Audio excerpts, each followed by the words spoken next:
Hey there, it's E Squared Photography. I'm Erin. And I'm Emily, and we are here to keep things simple and fun. Now, whether you're brand new to photography or you're just sick of the chaos at family photo shoots where nobody's looking at the camera and dad's over it in 3 minutes, we've got you covered today because we are going to give you some secrets when it comes to a smoother family photo shoot. And trust us, we have learned this the hard way.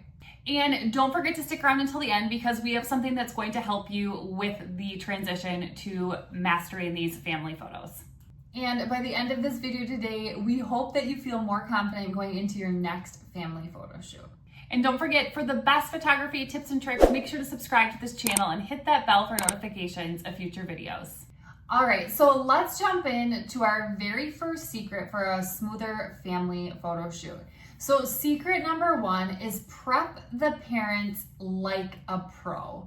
So it's really important to take note of setting the tone before the shoot even starts. So a lot of times we think about during the shoot, but the more we can do prior to the shoot, the better off we can be. So before the shoot, most chaos starts then, okay? And so what we like to do is we like to send a prep email, whether it be about outfit ideas with a style guide attached, snacks to bring along to the session, or just what to expect in general. This is going to keep the parents chill and the kids are going to feed off of the parents' energy as well.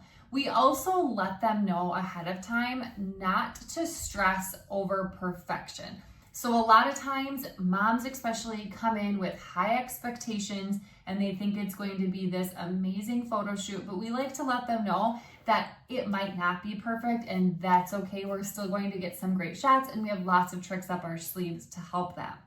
And then we just like to reassure them that you don't have to expect, or we don't expect, model kids. So we understand, especially being moms ourselves, we understand that kids can be incredibly difficult and we're not expecting perfection out of them. The second secret that we want to talk about is to start with the easiest win. So our goal going into a session is we know kids are going to cooperate, they're going to be happy, their bellies might be full at this time, dads aren't checked out. We are going to try to get that, we call it our Christmas photo shot, right? The one they want for the Christmas card.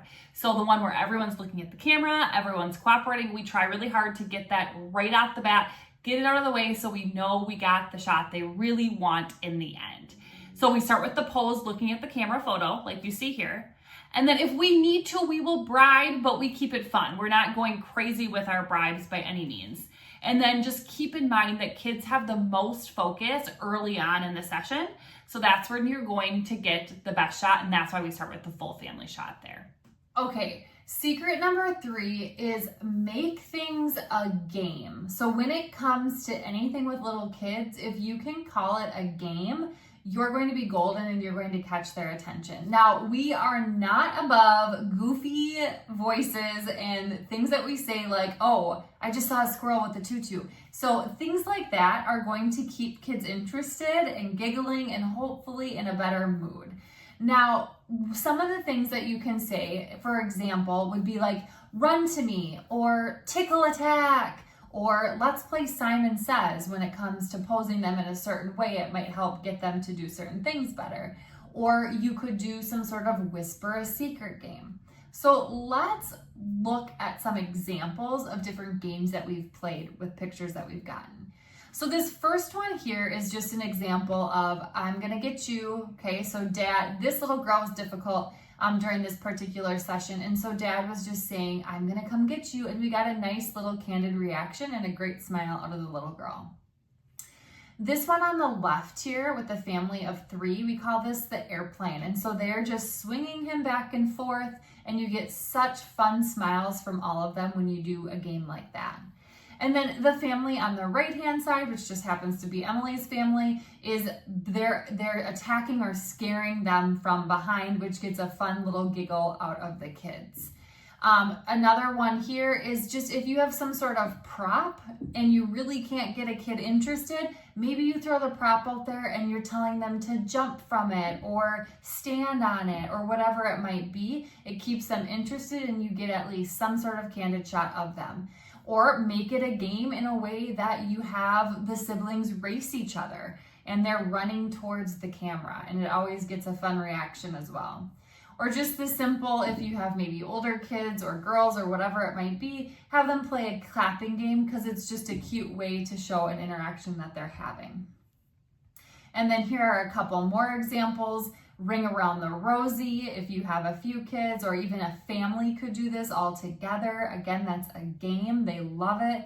A little tip behind ring around the rosy is we don't have them go too fast or it's kind of crazy. So we tell them to kind of do it slow. And then here's one where not the parents aren't attacking and coming from behind to scare, but the boys are tackling dad here, which gives a really fun look. So those are all just different ideas. You can call them what you want, but make them a game. The kids are going to be much more engaged when you call it a game.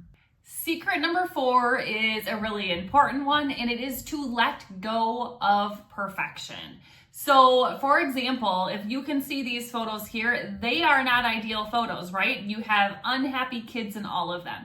But a lot of times these are the ones that parents look back on and laugh, and they think it's funny, and they actually really appreciate seeing these ones as well. So snap the photos even if the kids aren't cooperating. Don't just freeze up and freak out because things aren't going the way you want it to, right? So we always continue snap, snap, snap, snap, snap throughout the whole session, even if things aren't going our way.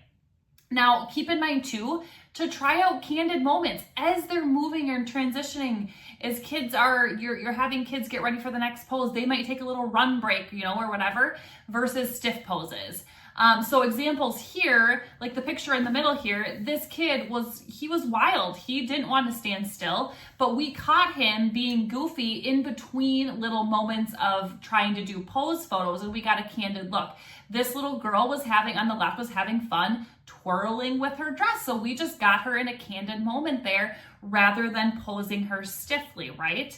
And then another one on the left, the little girl found some flowers and dad was helping her. So getting those moments is super important. So don't stop a beautiful moment to fix a collar. Don't do that, right? Really just continue to snap and get those more candid moments, because in the end, it's a lot of times the parents' favorite photos.